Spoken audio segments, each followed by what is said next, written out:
जय हिंद। आज के इस वीडियो सेशंस में हम लोग डिस्कस करने वाले हैं इंडियन आर्मी सोल्जर टेक्निकल का जो एग्ज़ाम 27/12/2020 को तिरची चेन्नई सेंटर पे कंडक्ट हुआ था, वहीं का यह ओरिजिनल क्वेश्चन पेपर का हैंड नोट्स है। फ्रेंड्स, पेपर में थोड़ा क्वेश्चन धुंधला दिखाई दे रहा था, इसलिए सभी क्वेश्चनों का मैं हैंड नोट्स बना दिया हूँ ताकि आपको प्रॉपर ढंग से एनालिसिस मिले। आने वाले टेक्निकल एग्जाम्स के लिए काफ़ी हेल्पफुल होगा ये सभी क्वेश्चंस। फ्रेंड्स, आप इसका पीडीएफ भी डाउनलोड कर सकते हैं टेलीग्राम चैनल से जुड़ के, जिसका लिंक डिस्क्रिप्शन बॉक्स में है। फ्रेंड्स, सभी पार्ट को इंक्लूड किया हूँ, देख सकते हैं। जनरल नॉलेज, रीजनिंग और मैथमेटिक्स, फिजिक्स, केमिस्ट्री सभी पार्ट को इंक्लूड किया हूँ प्रॉपर ढंग से, देख सकते हैं। मैथ के क्वेश्चंस को ट्रिकी माध्यम से मैं सॉल्व कराऊंगा, तो वीडियो को बिना स्किप किए लास्ट तक देखिएगा, काफ़ी हेल्पफुल रहेगा आप सभी के टेक्निकल एग्जाम के लिए, आने वाले टेक्निकल एग्जाम के लिए। देख सकते हैं फ्रेंड्स, सभी पार्ट को प्रॉपर ढंग से इंक्लूड किया हूँ। तो चलिए फ्रेंड्स, देरी न करते हुए सभी पार्ट को डिस्कस करते हैं एक एक करके। देखिए, सबसे पहले हम लोग डिस्कस करेंगे जनरल नॉलेज के 1 से 5 क्वेश्चंस को। देखिए, फर्स्ट क्वेश्चन देखिए, विश्व में कौन सी महिला सबसे पहले माउंट एवरेस्ट पर चढ़ी थी? तो ये जिंको तोबे जो थी, ये विश्व की प्रथम महिला थी जो माउंट एवरेस्ट पर चढ़ी थी। अगर बात करते हैं कि प्रथम भारतीय महिला कौन थी जो माउंट एवरेस्ट पर चढ़ी थी, तो वो थी बछेंद्री पाल। नेक्स्ट क्वेश्चन देखिए, पहला ओलंपिक्स खेल डैश में हुआ था? तो यूनान के एथेंस शहर में हुआ था। ये यूनान की राजधानी एथेंस में हुआ था। थर्ड देखिए, पनामा नहर किन दो महासागरों को जोड़ती है? तो ये अटलांटिक महासागर और प्रशांत महासागर को पनामा नहर जोड़ती है। फोर्थ देखिए, गौतम बुद्ध का जन्म स्थान डैश है? तो लुम्बिनी में है इनका जन्म स्थान। 5 देखिए, चांदीपुर किस राज्य में स्थित है? तो उड़ीसा राज्य में स्थित है। अब देखिए, सेक्शंस बी जो है रीजनिंग का, इसमें भी 5 क्वेश्चन है, 6 से लेकर 10 तक। देखिए, ये सीरीज से क्वेश्चन है, मिक्स सीरीज है, अल्फाबेटिकल और न्यूमेरिकल। देखिए यहाँ पर D8A, उसके बाद नेक्स्ट टर्म में है C10B, उसके बाद थर्ड टर्म में है B12C। आगे क्या होगा? तो देखिए, सबसे पहले D से C हुआ, ये घटा, C से A घटा B हुआ, B से भी A घटेगा तो A होगा। उसके बाद देखिए, 8 से क्या हुआ? 10 हुआ, 8 से 10 हुआ यानी 2 बढ़ा, 10 से 12 हुआ, 2 बढ़ा, 12 से 2 बढ़ेगा 14 हो जाएगा।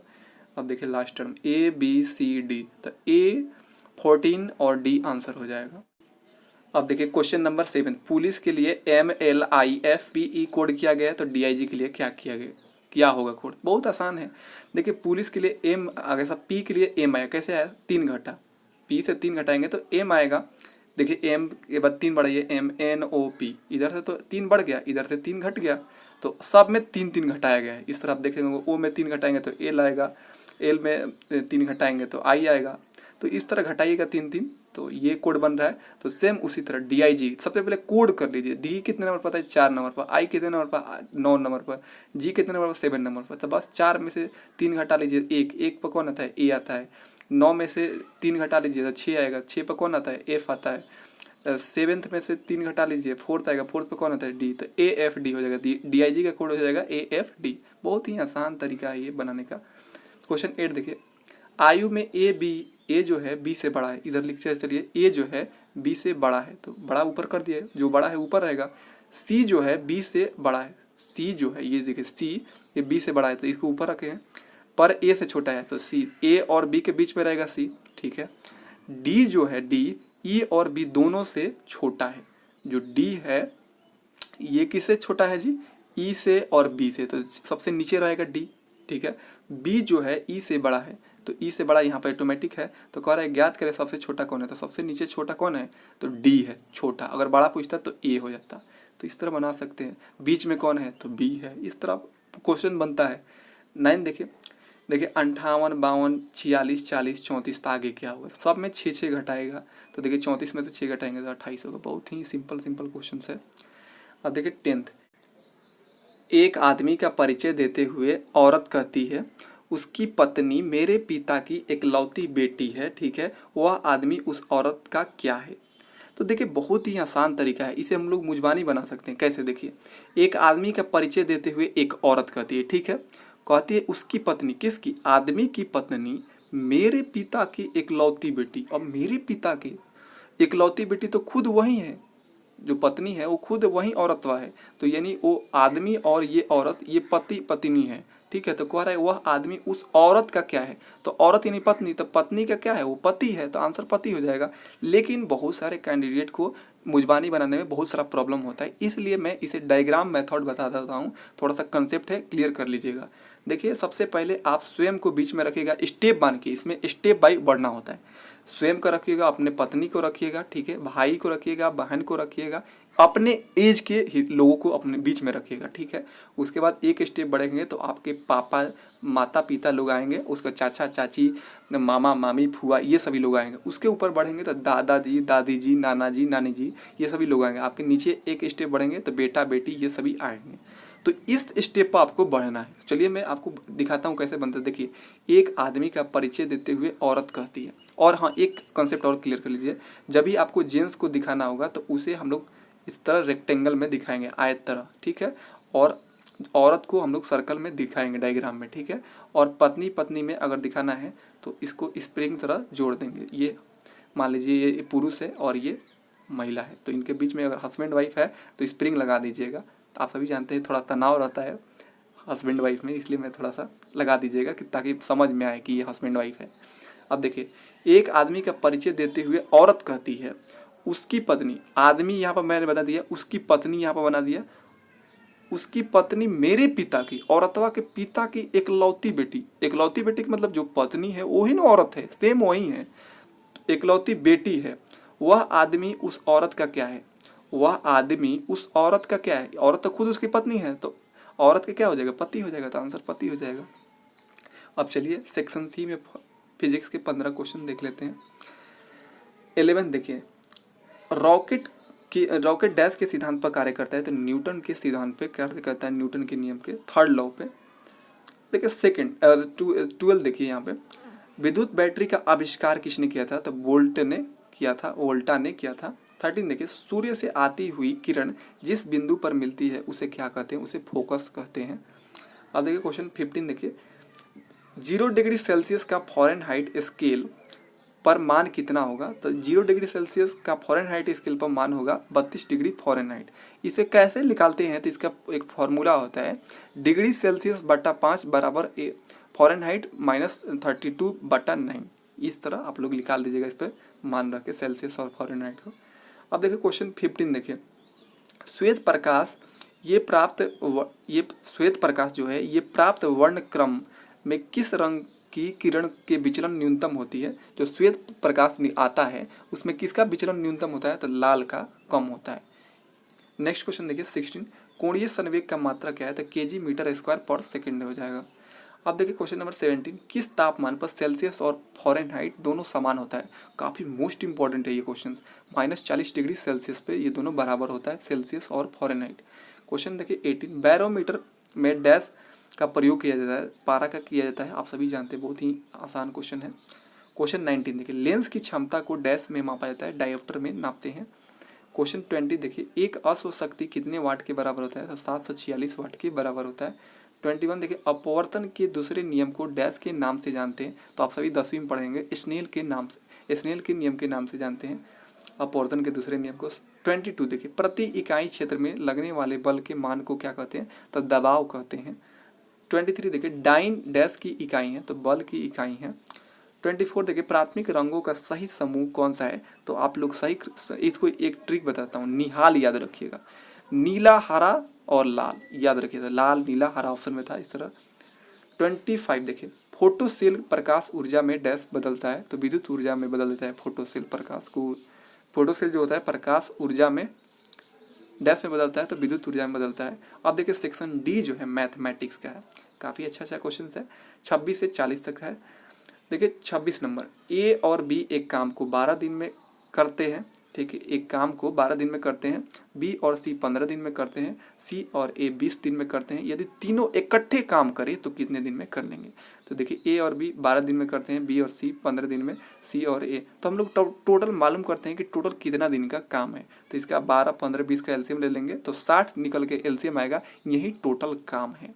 अब कह रहे हैं ये तीनों इकट्ठा करके कितने दिन में करेंगे कंप्लीट, तो देखिए ए और बी एक दिन में कितना यूनिट काम करेंगे, 5 यूनिट, बी और सी एक दिन में कितना यूनिट काम करेंगे, 4 यूनिट, सी प्लस ए कितना यूनिट काम करेंगे एक दिन में, 3 यूनिट। तो इसको पहले देखिए, इसमें भी ए है, दो ए है, तो दो कॉमन ले लीजिए, तो ए और बी सी आ जाएगा, इसको जोड़ लीजिएगा 12, तो ए बी सी, ये दो, इस 2 से 12 कट जाएगा 6, यानी ए बी सी मिलकर एक दिन में 6 यूनिट काम करते हैं। ठीक है, तो एक दिन में ये 6 यूनिट काम करते हैं, टोटल काम कितना है 60, तो 60 में 6 से भाग दे देंगे तो तीनों इकट्ठा काम कितने दिन में कर लेंगे, 60 में 6 से भाग देंगे 10 दिन आ जाएगा, 10 दिन में ये तीनों एक साथ मिलकर काम कर लेंगे।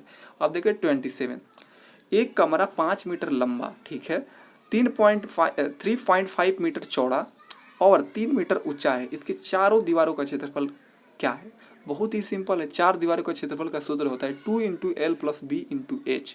बस मान रखिए जो एल के जगह पर 5 है तो एल रखिए, बी की जगह 3.5 रखिए, एच के जगह पर 3 रखिए, बस इसको सिंप्लीफिकेशन कीजिए, 51 मीटर स्क्वायर आ जाएगा। देखिए क्षेत्रफल स्क्वायर में निकलता है और आयतन क्यूब में निकलता है, इस बात को ध्यान में रखिएगा। 28 देखिए, 631 में छोटी से छोटी कौन सी संख्या जोड़ी जाए कि योगफल एक पूर्ण वर्ग हो जाए। तो आप सभी देखिए 631 किसके करीब में है, तो देखिए 25 का स्क्वायर तो 625 होता है और 26 का स्क्वायर होता है 676, तो देखिए ये दोनों के बीच में है। तो 631 को इसमें छोटी से छोटी कौन जोड़ना है, घटाना तो नहीं है, तो 625 से ज़्यादा ही रख रहे हैं, यानी 676 करना है 631 को, तो इसमें अगर हम 45 जोड़ देते हैं 676 हो जाता है, यानी 26 का स्क्वायर बन जाता है। तो कह रहा है कि वह छोटी से छोटी कौन संख्या जोड़ी जाए, तो वो छोटी से छोटी संख्या 45 है, जिसे जोड़ने पर ये पूर्ण वर्ग बन जाएगा। समझ गए, तो ऑप्शन के सहारा लेकर बनाइएगा ऐसे क्वेश्चंस को। 29 देखिए, दो संख्याओं का जोड़ 8 है, दो संख्याओं का जोड़ कितना है 8, यदि उनका जोड़ उनके अंतर का 2 गुना हो तो संख्याएं ज्ञात करना है। ठीक है, दो संख्याओं का जोड़ पहले 8 हो, देखिए इसको भी ऑप्शन से बनाएंगे, तो देखिए ये चारों ऑप्शंस में इनका योग 8 आ रहा है। ठीक है, लेकिन ऑप्शन ए को लेकर बनाते हैं पहले, यदि उनका जोड़, ठीक है, उनका जोड़ उनके अंतर का 4 गुना हो, तो देखिए 3 और 5 का अंतर 2 है और ये 4 गुना हो, 4 दूना 8, तो 8 आ गया और इनका जोड़ भी 8 है, तो ये दोनों संतुष्ट हो गया, 8 बराबर 8, तो इस तरह ये सेटिस्फाइड करता है। बाकी देखिएगा सब में कोई नहीं करेगा, देख चेक कर लीजिएगा, यहाँ पर बहुत ज़्यादा क्वेश्चन कराना है इसलिए मैं टाइम नहीं लूँगा।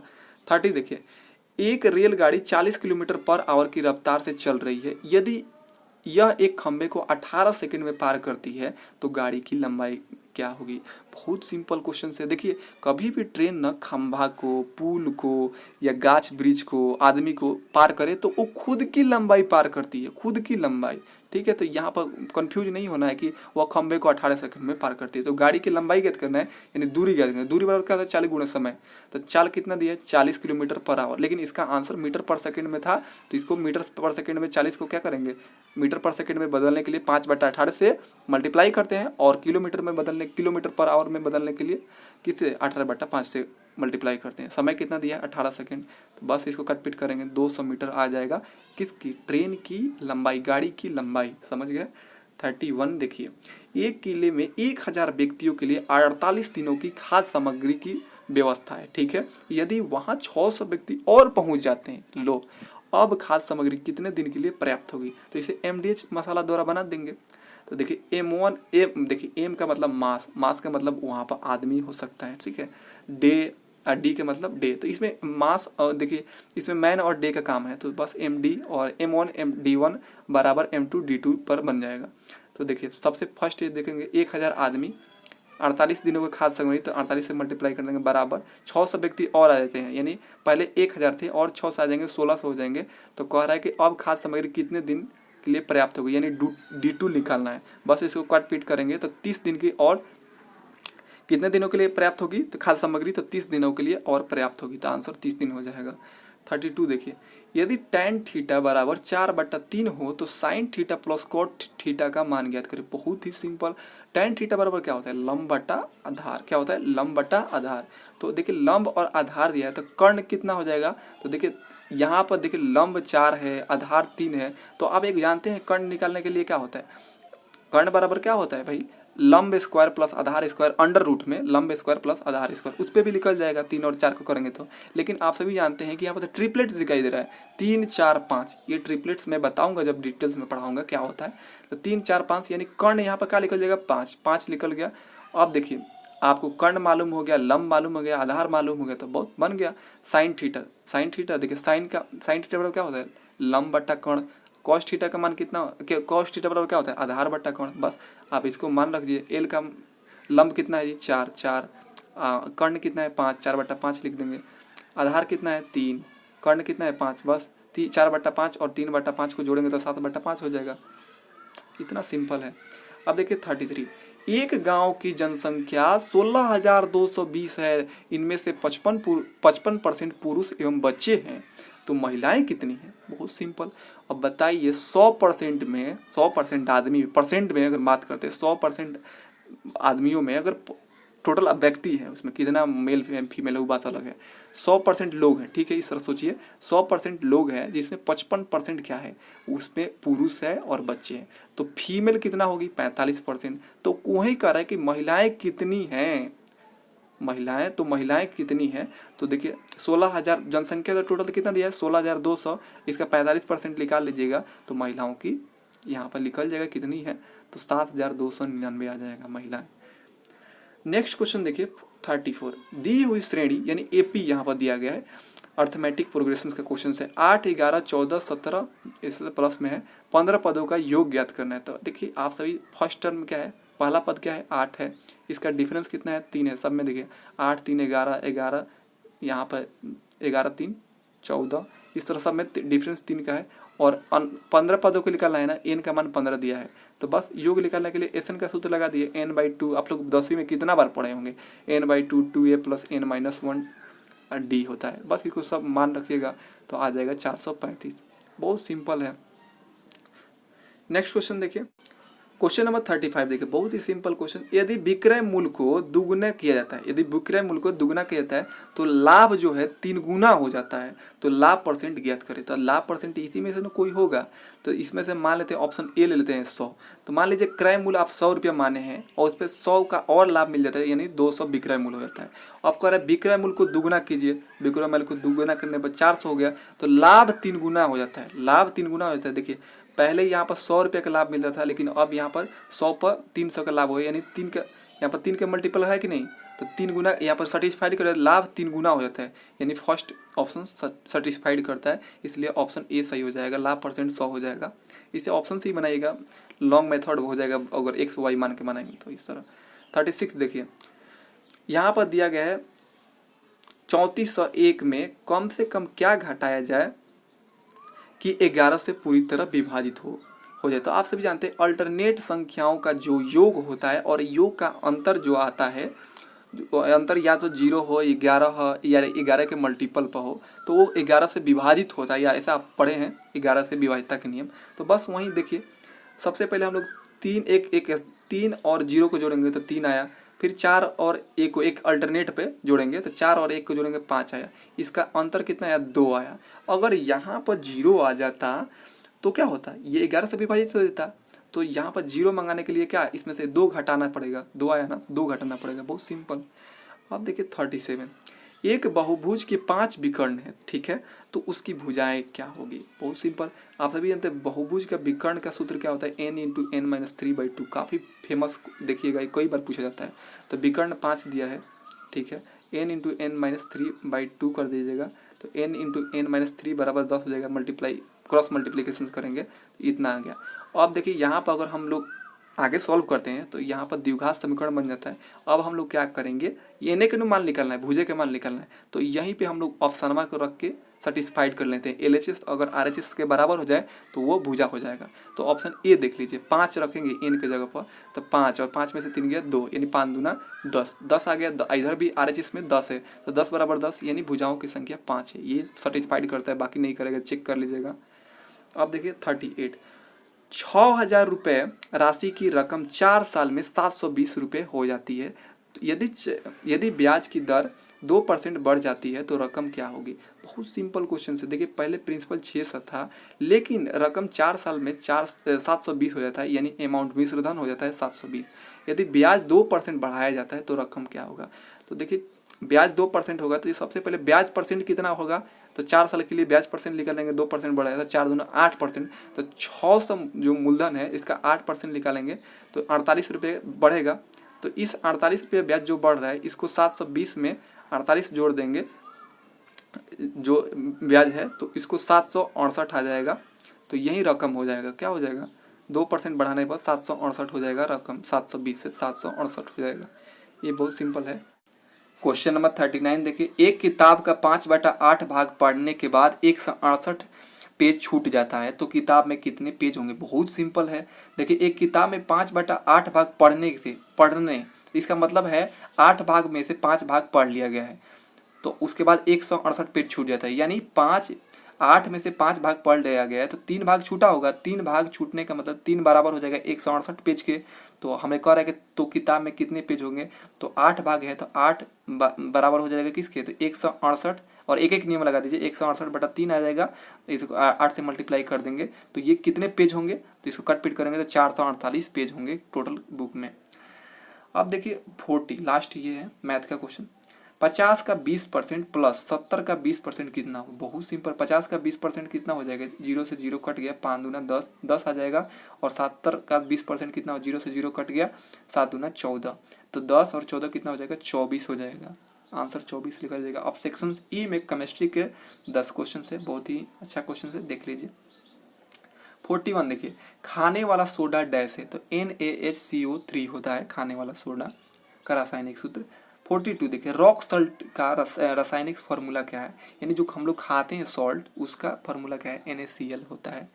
43 देखिए, मेंडलीफ की आवर्त सारणी किस पर निर्भर करती है, तो देखिए मेंडलीफ की जो आवर्त सारणी थी ये परमाणु द्रव्यमान की पर निर्भर करता था, लेकिन जो मोसले वाला जो आधुनिक आवर्त सारणी है मोसले का, वो परमाणु क्रमांक पर निर्भर करता था।